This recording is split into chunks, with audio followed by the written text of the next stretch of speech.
GRE preparation, and job seeking in pursuit of her dream to become a clinical psychologist. From a young age, she has always had a love for learning and contemplating questions like Plato's. Today, she will be sharing a story of her childhood, which planted the seed of her passion for human behavior and inner growth. With her speech entitled Nature or Nurture, please welcome Toastmaster Hannah Randolph.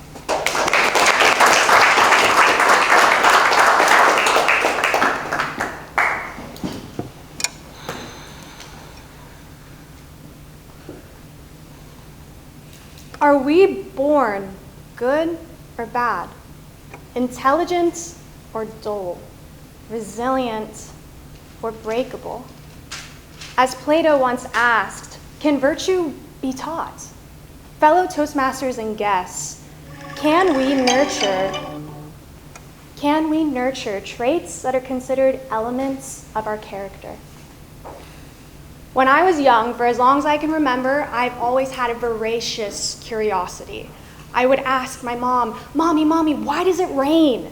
Daddy, why do the stars glow? And of course, they couldn't give me straight answers, but I always still kept on asking. I grew up in Geneva on 6 acres of land, and I lived outside. I never came in unless it was time to eat.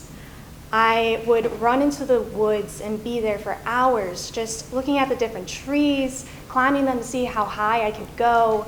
And I would find wonder and awe in the beauty of nature. The ghoulish side of finding a carcass of an animal becoming nutrients for the soil, but also hurricanes and sadness of them knocking down almost all of the trees in my neighborhood. But then when I would walk in the forest, I would see some trees that were holding the weight of a fallen tree. And not only was it still standing, but it grew in peculiar shapes, deviating from its linear path of growth, adapting to the fallen tree. I, from a young age, observed resilience in nature. When I was 7, my parents divorced and my world was knocked upside down. My mom and my 3 sisters moved into a small duplex in Oviedo, and when we got there, I was so confused how there was only a tiny box patch of grass, and that was it. There was no land at all, and I walked inside mortified. I'm like, Mom, where's our yard?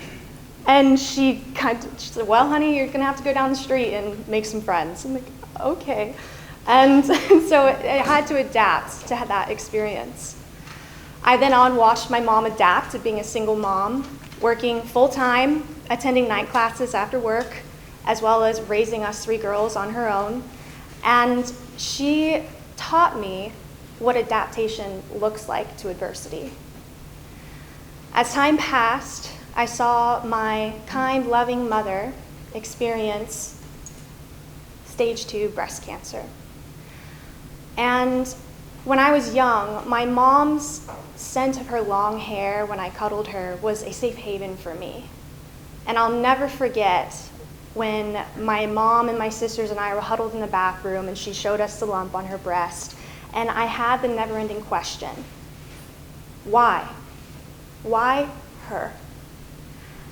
I grew to be an angry kid, not really knowing what to do with the emotions in my body. I acted out in school, lashed out at classmates, friends, and I just didn't know what was going on. Until a camp in summer where we were having one of those powwows in your cabin where you talk about your feelings, and someone asked me, is there anything that we can help you with? And this was the first time I spoke out loud, really what was going on with my mom. And I said, my mom has breast cancer, and I just want her to be okay. And that was the first time I actually let myself cry, and it came pouring down. The next morning or a few days later, my mom came to pick me up, and she walked into the cabin, and I walked right past her, not recognizing her. My mom no longer had her normal blonde hair, but was instead wearing a dark brunette short wig. And she grabbed my arm, and I was like, who is this lady grabbing my arm? And then I looked up and recognized my mom and immediately started crying. She pulled me into the bathroom, she took off the wig, and she showed me her bare head.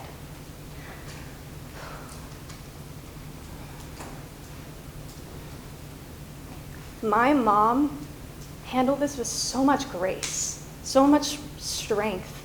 She never let her emotions get the better of her.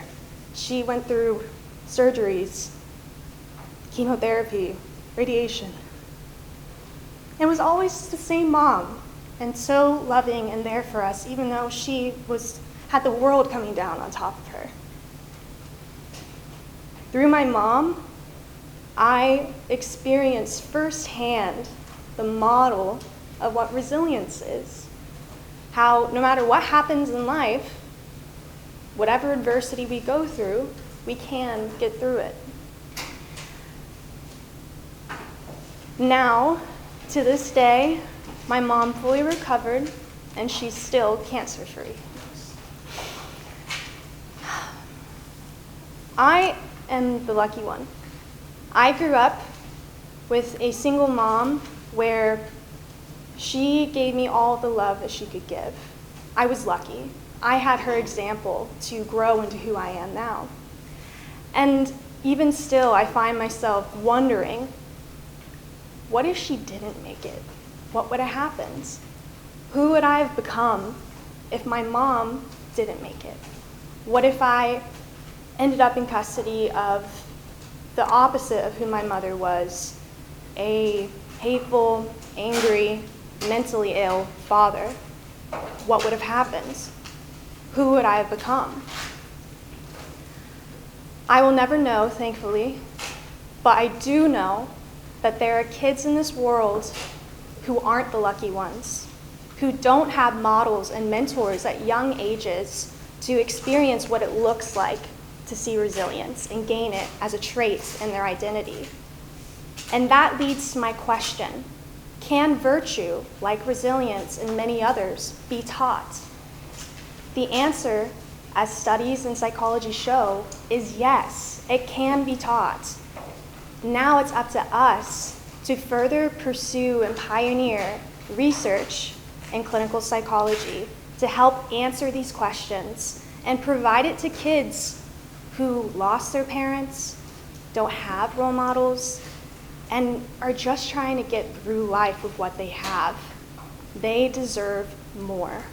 Unfortunately, we aren't always born with parents that know how to take care of us to become, well, caring beings.